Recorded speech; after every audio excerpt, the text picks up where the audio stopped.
بسم اللہ الرحمن الرحیم۔ السلام علیکم ورحمۃ اللہ وبرکاتہ۔ آج کی اس ویڈیو میں آپ کو حیض و نفاس میں جماع کے بارے میں بتاؤں گا۔ خالق کائنات نے مرد اور عورت کو ایک دوسرے کی صحبت سے سکون حاصل کرنے کا اور لطف اندوز ہونے کی جو خواہش رکھی ہے، اس کو پورا کرنے کے لیے شرع اسلامی نے نکاح کا طریقہ بتایا ہے، اور اسی لیے نکاح حضور نبی کریم صلی اللہ تعالی علیہ وسلم کی نہایت اہم سنت ہے۔ اس کے ذریعے انسان زنا جیسے مذموم گناہ سے بچتا ہے۔ یہی وجہ ہے کہ نکاح کو نصف الایمان بھی کہا گیا ہے۔ نکاح کے ذریعے جہاں انسان حرام کاری سے بچتا ہے، وہاں اس کو بدن کی صحت، ذہنی سکون، محبت اور ایک دوسرے کی سچی ہمدردی اور رازداری وغیرہ کے مختلف قسم کے فائدے بھی حاصل ہوتے ہیں۔ نکاح و رخصتی کے بعد جب مرد و عورت تنہائی میں یکجا ہوتے ہیں تو مرد کے اندر بالعموم مباشرت کا جذبہ بڑی شدت کے ساتھ ابھرتا ہے، اور اس وقت بعض مرد بڑی بے صبری کے ساتھ عورت پر ٹوٹ پڑتے ہیں۔ بسا اوقات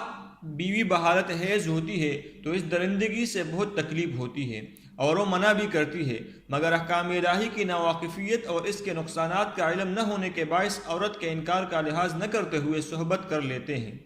جبکہ قرآن عظیم الشان نے صاف الفاظ میں حالت حیض میں صحبت کرنے سے روکا ہے اور حرام قرار دیا ہے،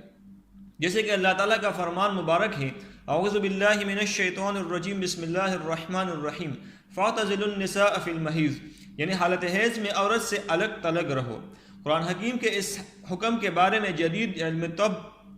نے اس بات کا انکشاف کیا ہے کہ حیض سے خارج شدہ خون میں ایک قسم کا زہریلا مادہ ہوتا ہے جو اگر جسم کے اندر جائے تو صحت کے لیے مضر ہوتا ہے۔ اس طرح حالت حیض میں جماع سے اجتناب کرنے کے راز سے پردہ ہٹا دیا ہے۔ دوران حیض عورت کے خاص اعضاء خون حیض کے مجمع ہونے سے سکڑے ہوئے ہوتے ہیں اور اعصاب داخلی غدود کے سیلان کے بعد اضطراب میں ہوتے ہیں، اس لیے حالت حیض میں جنسی اختلاط مضرت اور کبھی حیض کی رکاوٹ کا سبب بھی بن جاتا ہے، اور بعد میں مزید خرابیاں، سوزش رحم وغیرہ پیدا ہو جاتی ہے۔ اور موجودہ زمانے میں ایڈز نام کی انتہائی خطرناک بیماری جو معرض وجود میں آئی ہے، وہ بھی اسی قسم کی بدعنوانیوں کا نتیجہ ہے۔ قربان جائے شریعت محمدی صلی اللہ تعالی علیہ وسلم کے، جس نے ہم کو احکام الہی کے ذریعے ایسی مذموم حرکات سے روکا جن سے فریقین کو طرح طرح کی بیماریاں اور امراض خبیثہ، سوزاک اور آتش وغیرہ لاحق ہو جاتی ہے، جن کا خمیازہ تمام عمر بھگتنا پڑتا ہے، بلکہ اولاد پر بھی اس کا اثر پڑتا ہے۔ اولاد مجذوم یعنی کوڑی ہو جاتی ہے۔ بعض فقہاء نے اس کی حکم خلاف ورزی پر حدیث کے مطابق کفارہ بھی رکھا ہے کہ جس شخص نے غلبہ شہوت کی بنا پر حالت حیض میں جماع کا گناہ سرزد ہو جائے تو اسے 1 دینار یا نصف دینار بطور کفارہ صدقہ کرنا چاہیے۔ حضرت امام ابو حنیفہ رحمۃ اللہ علیہ و امام مالک رحمۃ اللہ علیہ اور امام شافعی رحمۃ اللہ علیہ کے نزدیک کفارہ ادا کرنا واجب نہیں، البتہ استغفار واجب ہے، اور امام احمد بن حنبل رحمۃ اللہ تعالی علیہ کا قول ہے کہ کفارہ ادا کرے، اگر 1 دینار ادا نہ کر سکے تو نصف دینار ادا کرے۔ اب میں آپ کو بتاتا چلوں حالت حیض میں بیوی کے ساتھ لیٹنے کی اجازت کے بارے میں۔ اسلام تو حماد کی جڑکات دیتا ہے، اس کے احکامات فطری اور علمی حقائق پر مبنی ہیں، اس لیے انسانی اور حیوانی زندگی کو متوازن بنانے کی خاطر ہدایات دیتا ہے کہ جن پر عمل کرنے سے سماج فلاح و بہبود سے بہرور ہوتا ہے اور کسی قسم کی تنگی محسوس نہیں کرتا۔ بعض مذاہب میں عورت کو حالت حیض میں اس درجہ ناپاک سمجھا جاتا ہے کہ اس کے ہاتھ کا کانا، پانی اور ساتھ لیٹنا ممنوع سمجھا جاتا ہے، مگر شریعت محمدی صلی اللہ تعالی علیہ وسلم میں سوائے مباشرت عورت کے تمام بدن سے فائدہ حاصل کرنا جائز ہے۔ ساتھ لیٹنے اور بوس و کنار کی پوری آزادی ہے، مگر عورت کے زیر ناپ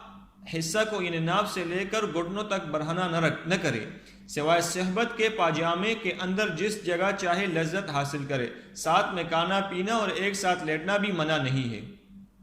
حیض کے بعد کب جماع کیا جا سکتا ہے؟ جب حیض کا خون بند ہو جائے اور عورت اپنی شرمگاہ کو دھو لے یا وضو کر لے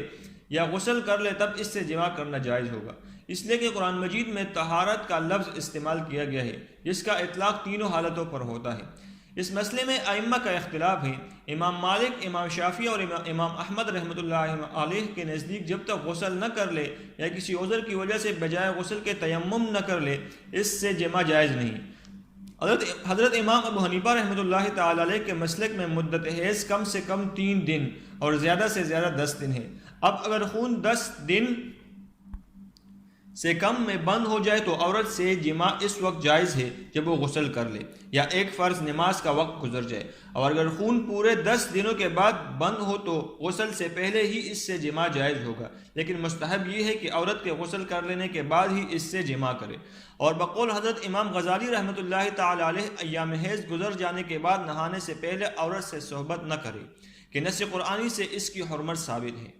اب میں آپ کو ایک فائدے کی بات بتاتا چلوں، چونکہ ایام حیض میں عورتیں غسل کرنا بند کر دیتی ہے، اس لیے عقل سلیم کا بھی یہی تقاضا ہے کہ بعد غسل صحبت کی جائے تاکہ بوس و کنار کے وقت عورت کے بدن کی بدبو ناگوار معلوم نہ ہو۔